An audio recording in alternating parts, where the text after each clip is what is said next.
নমস্কার, আমি অ্যাস্ট্রো আচার্যা সুস্মিতা শাস্ত্রী। আপনাদের সঙ্গে আবার হাজির হলাম নতুন কিছু বলবো বলে। আশা করছি আপনারা ভালো আছেন, সুস্থ আছেন। আমার ভিডিওগুলো দেখার জন্য আপনাদের অনেক ধন্যবাদ। লাইক করার জন্য ধন্যবাদ। কমেন্ট করে জানালে আরও বেশি খুশি হব কেমন লাগছে আমার ভিডিওগুলো, এবং আপনারা কী জানতে চান আমার কাছে, আমি চেষ্টা করব বলার। আর আরেকটা কথা বলছি যে আমাকে যদি আপনারা আমার সাথে যদি কেউ যোগাযোগ করতে চান কিংবা দেখাতে চান, তাহলে দুপুর 1টা থেকে 3টে পর্যন্ত আমার নাম লেখানোর টাইম।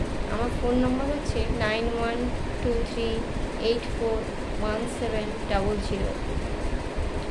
আজকে আমি আলোচনা করব, অনেকেই আছেন যা এই দুর্মূল্যের বাজারে কেউ অনেক নতুন ফ্ল্যাট কিনতে পারেন না, কিংবা অনেকের শখ আছে জায়গা কিনে বাড়ি করবেন, কিন্তু সেই মতো জায়গা পাওয়া যায় না। অনেকে পুরনো বাড়ি কিনে রিপেয়ারিং করেন।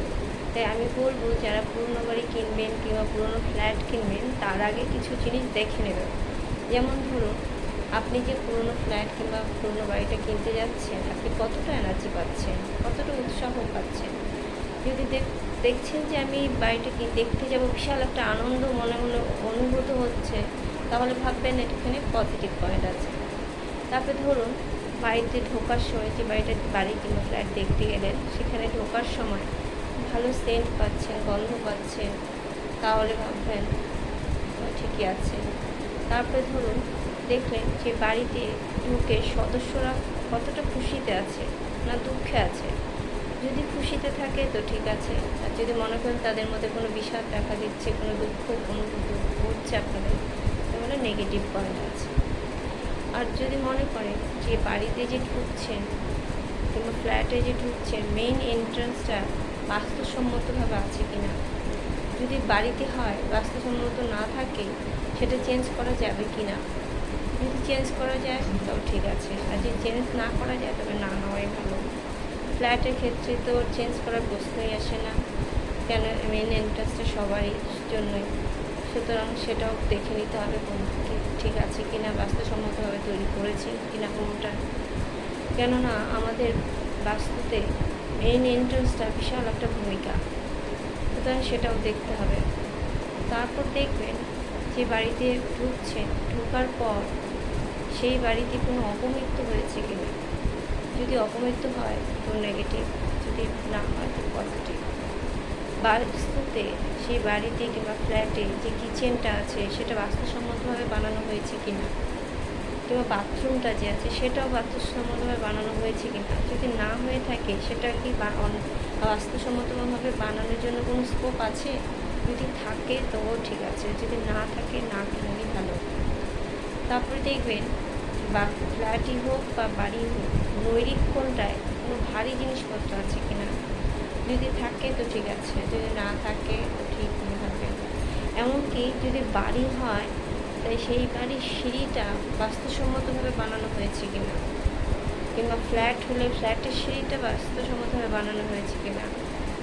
সিঁড়িটাও আমাদের বাস্তুর একটা বিশাল ভূমিকা, সুতরাং সিঁড়িটাও অবশ্যই দেখে নেবেন। তারপর ধরুন, যে বাড়ির সদস্যরা আছে তারা কতটা সচ্ছলতার সাথে ছিল, না তারা অভাবের মধ্যে ছিল, সেটাও দেখে নেবেন। যদি তারা অভাবের মধ্যে থাকে তবে সেটা নেবেন না। যদি দেখেন যে সচ্ছলতার মধ্যে আছে, তারা এমনি বাড়িটা এখানে থাকছে না, বাইরে চলে যাচ্ছে, সেই জন্য বিক্রি করছে, তবে ঠিক আছে, নচেত নেবেন না। তারপর খোঁজ নিয়ে দেখবেন যে যে বাড়িটা বা ফ্ল্যাটটা কিনছেন তার আশেপাশের সদস্য ফ্যামিলিদের সাথে তার কেমন রিলেশন। যদি আশেপাশের 4 ভাগের মধ্যে 3 ভাগ রিলেশন ভালো থাকে তো নিতে পারেন, যদি না থাকে তো নেবেন না। এই অনেক জিনিস, এইসব জিনিসগুলো পুরনো বাড়ি বলুন বা ফ্ল্যাট বলুন, কিনতে যাওয়ার সময় দেখে নিতে হবে। যদি আপনার পজিটিভ থাকে এইসব দিকগুলো তো আপনি কিনতে পারেন, যদি না থাকে তো নেবেন না। বা পুরনো বাড়ি হোক বা ফ্ল্যাট হোক, একবার কিনে নিলে যে টাকাটা আমাদের ইনভেস্ট হয়ে যাচ্ছে, সেই টাকাটা আবার রিটার্ন করা খুব মুশকিল হয়। সুতরাং পুরনো বাড়ি কিংবা ফ্ল্যাট কেনার সময় কোনো অ্যাস্ট্রোলজারের সাথে আপনার জন্মছকটা বিচার করিয়ে নেবেন, কেন আপনার জন্মছকে বোঝা যাবে যে আপনি যে বাড়িটা কিনতে যাচ্ছেন সেটা ঠিক হচ্ছে কি হচ্ছে না। আপনার ছকে আপনার বাড়িটা কীরকম ধরনের হতে পারে সেটাও জন্ম চোখে বোঝা যায়।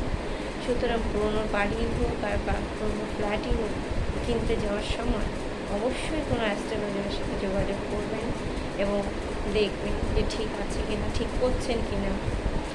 আমি আজকে আপনাদের সামনে পুরোনো বাড়ি কিংবা ফ্ল্যাট সম্বন্ধে কিনতে যাওয়ার চেয়েও কিনতে যখন যাবেন কী কী দেখবেন সেটা নিয়ে আলোচনা করলাম। তো আপনাদের কেমন লাগলো প্লিজ কমেন্ট করে জানাবেন। আমি খুব খুশি হব যদি কমেন্ট করে জানান কেমন লাগছে, কিংবা আর আপনারা কী জানতে চান সেই ব্যাপারে আমি বলবো। আজকে এখানে রাখছি, নমস্কার। নেক্সট ভিডিও নিয়ে আবার আপনাদের সাথে আমার দেখা হবে। আজকে এখানে রাখছি, আসছি।